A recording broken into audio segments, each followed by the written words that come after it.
Where did you come from, Terence? You youthful seeker of the weird. From circus freak show Fuzzy Charlie to Eros on the tightrope, strutting just out of reach of death in the big top. Amazing stories filled your fuzzy head. The best sci-fi the 50s had to offer invaded your mind with mind machines of alien cities flying overhead on 10-mile diameter Hoover vacuum cleaner covers.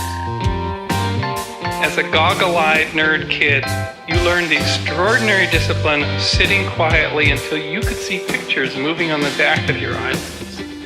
Seeker of the brilliant opalescent nature of your Colorado home, you hunted agates, jade, and assorted minerals until one spring you spotted a butterfly, the most astonishing thing you had yet seen.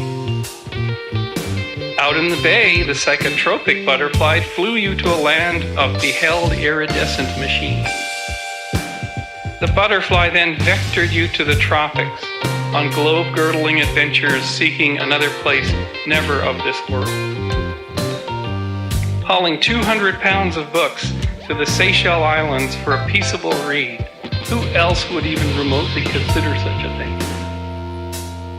Running scared with your hash through the markets of Bombay, you skirted the dominators' immuno-attackers. Finally, parked to the left of the Andes, the Amazon green enfolded your fellowship. You sought black gold, but the elfin shroom bodies of your assigned teacher found you first. Impregnated thus with the adjacent possible, you conjured a cosmology, an anthropology, an eschatology, a numerology, and a technology that saner people wouldn't dare place their life's poker chips on. Two brothers penned an invisible landscape. Two O's cultivated a book on growing the teachers so that they could ensporulate the West.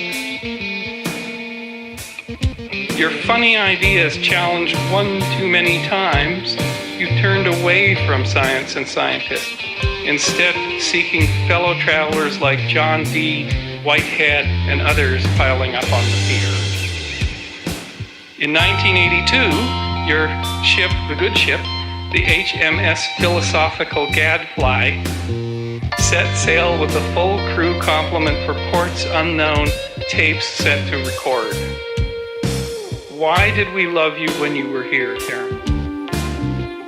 Stories flowed and droves came to your sort of theater, an amazing concoction not seen since the shaman's tales of dreamtime.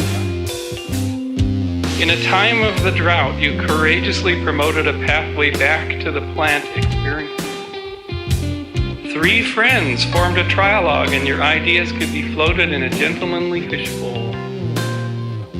Your voice soothed us, your wordage mesmerized us, your laugh opened us, so that when your flashlight shone on your take on the overmind, we believed.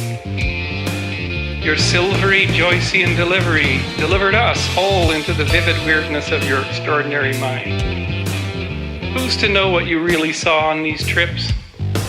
What was truly seen in slack-jawed, naked astonishment, and what was later polished shinola for the gods and goods of Blarney. Who's to say your mind was not a unique Copernican instrument, piloting novel, invisible landscapes at the cosmic edge? Omega, Esalen, and other one-worded places beckoned as the gadfly grew into the guru, no matter your abhorrence of the latter. How did you fare, Terence? In the 1980s, dark thunderheads announced their throaty arrival, yet your course stayed ever truer, to your sense anyway. By 1990, business got scary, your marriage dissolved, and your teacher gave you a frightful licking one night. Terence the teacher, enough of the dancing mice. Show me what you are for yourself. Black draperies lift, organs tone, and the awning infinite cracks open. Teacher to Terence, why did you turn away? Enough of the other. It's time for a dose of self, yourself. The teacher turned on Terence, and he never again returned. Instead, Terence launched on a dubious decade, telling ever taller tales, touting adventures on 5 to 7 dried grams, while living in fear of these very plant medicines. Language and the mind got you all the way to the domed vestibule of the elves, my friend. But as the shamans taught, it is the humble heart that opens the inner sanctum, completing the true hero's journey to healing and wholeness. Shinola shifts to shit, and the existential crisis accelerates. Dennis to Terence, is it time to pause for a reevaluation? Terence hits the gas on his forward escape as integrity entered the rear view mirror. It was now the story that was the thing. The blue morpho shudders his wings. The psychedelic light flickers and dies.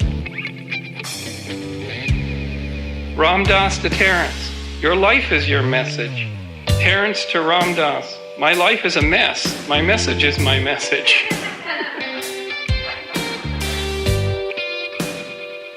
Nominated as the altered statesman, anointed by the good Dr. Larry, and books flying off the presses, your trajectory arced high. Bills to pay and a web to be woven, your public persona had you in its grasp and kept you white-knuckled gripped on the wheel, navigating into ever less chartered waters. A date in 2012 lay shimmering on screen as Time Wave Zero code came to life, but it was destined to languish in the bardo of scientific non-falsifiability. Your fellow trialogers one day drew a line in the sand as the stories started to drag anchor. Ralph to Terence, that is a paranoid fantasy. Overtoning made you into a performer and you gloriously peaked in late '98. But by then your personal singularity was barreling toward you. You began to experience dreams that were un-Englishable, and for you, this is really saying something. By early '99, we saw the fatigue of too many trips, this was the airplane trips, inscribed in your face, and unbeknownst to us, you were heading for one more encounter with the teacher. On the eve of your concrescence, I was honored to guide you as Avatar's own ghost to take a dip into the language-built virtual worlds of cyberspace, your last taste of technology. Where did you go, Terence? The teacher announced its return one cruel day in May. The doctor's ironic observation on the shroom shape of your tumor kicked off your descent into the ultimate experience of novelty. Y2K and your surgeries came and went without a hitch, so the end of the world fell from favor, but you still had your date with the forward escape.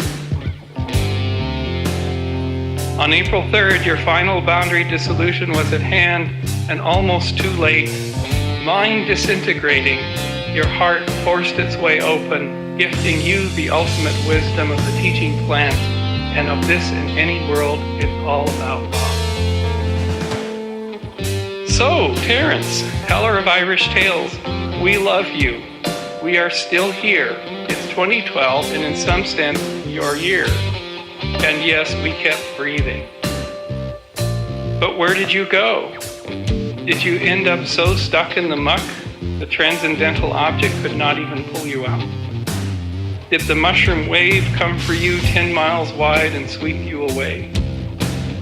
Did the saucer ship pick you up on the pier and fly the star matrix to the Elfin Grey Havens luxury condo complex?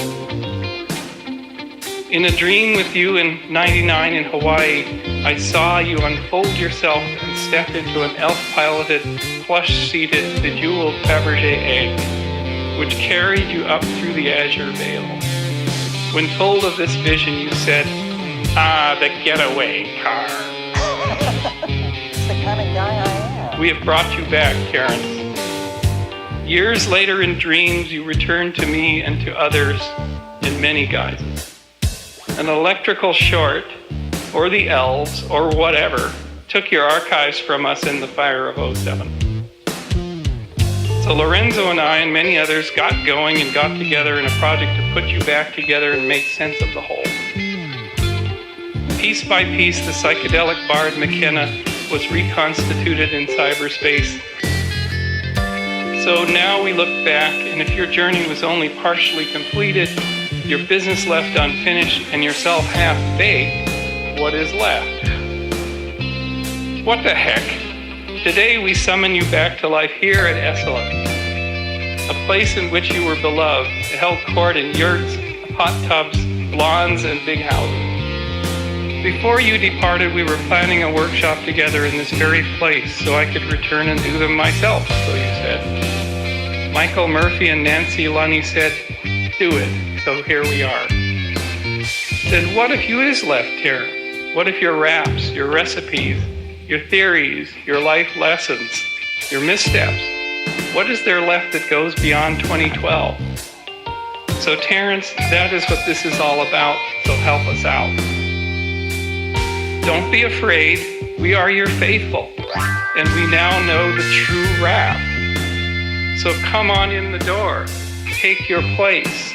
For Terence, we are here to remember you, to revivify you, to appreciate you, and to release you.